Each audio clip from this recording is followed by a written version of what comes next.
형제자 여러분 안녕하세요. 오늘은 8월 10일 금요일 무엇을 어떻게 기도할 것인가 라는 제목으로 누가복음 11장 1절부터 13절까지를 묵상합니다. 1절 예수께서 한 곳에서 기도하시고 맡으심에 제자 중 하나가 여짜오되 주여 요한이 자기 제자들에게 기도를 가르친 것과 같이 우리에게도 가르쳐 주옵소서.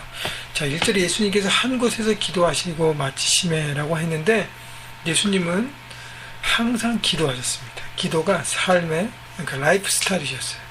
어디서나 기도하셨고 언제든지 기도하셨고 호흡처럼 기도하셨습니다. 그래서 예수님은 또 기도하는 곳을 위해서 특별히 이렇게 장소를 정하셔서 한적한 곳으로 가셔서 기도의 시간을 확보하셨습니다. 여러분 중요한 것은 우리가 매일매일 바쁘게 살아가지만 기도의 시간을 확보하는 것, 잠시지만 조용한 곳으로 가서 기도하는 것. 너무 기도할 장소를 찾기 어렵다면 눈을 감고서라도 잠깐, 또 그렇지 않고 움직이면서도 할 수 있습니다. 하여간 중요한 것은 기도의 시간을 확보하고 날마다 기도하는 삶이 필요한 것이죠.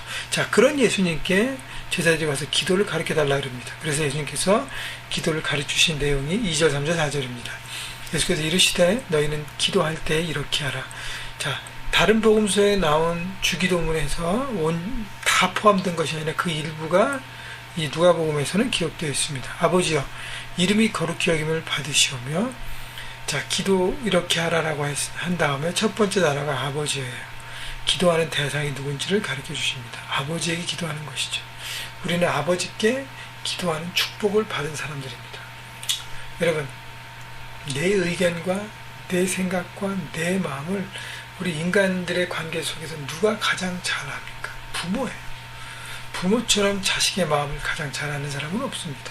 그렇기 때문에 우리가 기도할 때 가장 들어질 확률이 높은 것은 부모 얘기입니다. 그래서 하나님 아버지라고 표현한 것입니다. 하나님 아버지가 되셔서 우리의 필요, 우리의 생각과 우리의 마음 중심을 아시기 때문에 들어주시는 분이라는 것이죠. 그래서 아버지와 할 때 이 교제와 대화의 관계로 들어간다는 것입니다. 이름이 거룩히 여김을 받으시오며, 하나님의 이름을 위해서 기도하는 것이죠. 그 이름이 거룩하게 가치 있는 모습으로 내 삶과 삶의 현장에서 드러나길 소망합니다. 그렇게 해서 내가 그렇게 살아야 되죠.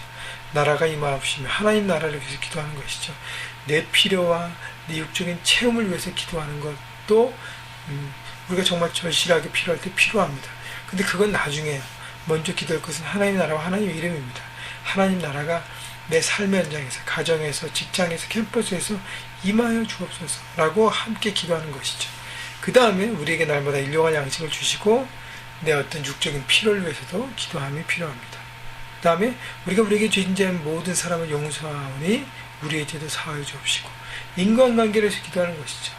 그래서 사람과 사람 관계의 화평과 평화와 묶임이 풀어질 수 있도록 기도하는 것입니다. 그 다음에 우리의 죄도 사하여 주시고, 마지막으로 우리를 시험에 들게 하지 마옵소서 하라.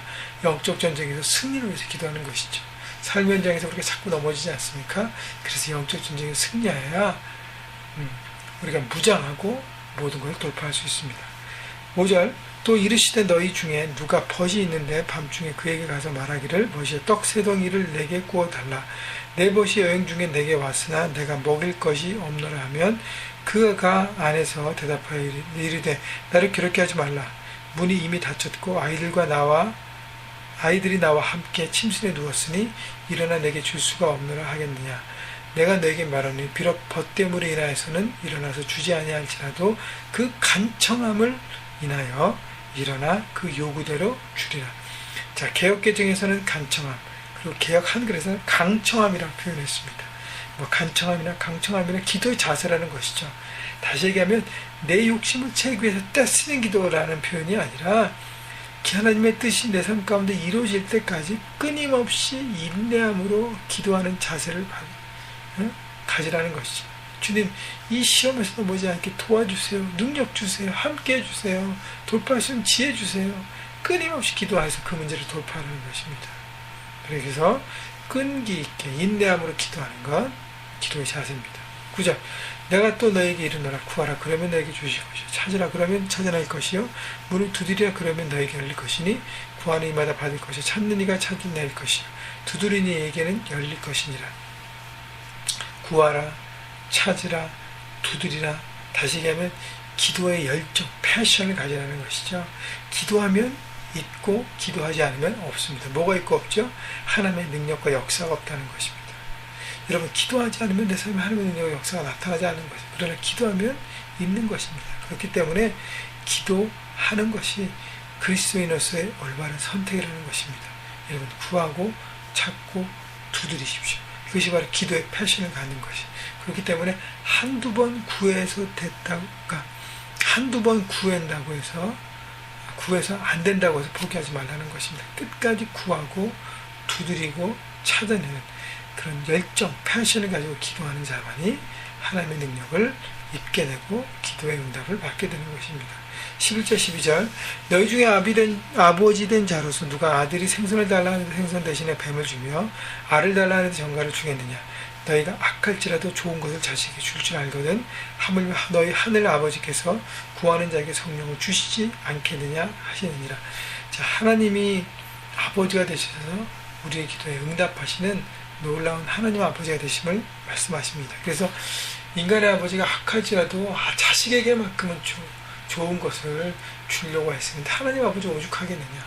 여러분, 주기도문에서 아버지여 표현했던 것처럼 우리가 하나님 아버지, 아빠 아버지에게 기도하는 것입니다. 그래서 여러분, 기도를 두려워하지 마시고 기도를 가까이 주님과 대화하면서 하나님의 임재를 경험하고 대화하면서 여러분 삶의 기도를 풀어가시는, 그래서 어떻게 기도하는지, 무엇을 기도하는지 여러분 배우셨는 대로 매일매일 기도를 통해서 여러분의 삶을 돌파하시기를 주님의 이름으로 축원합니다.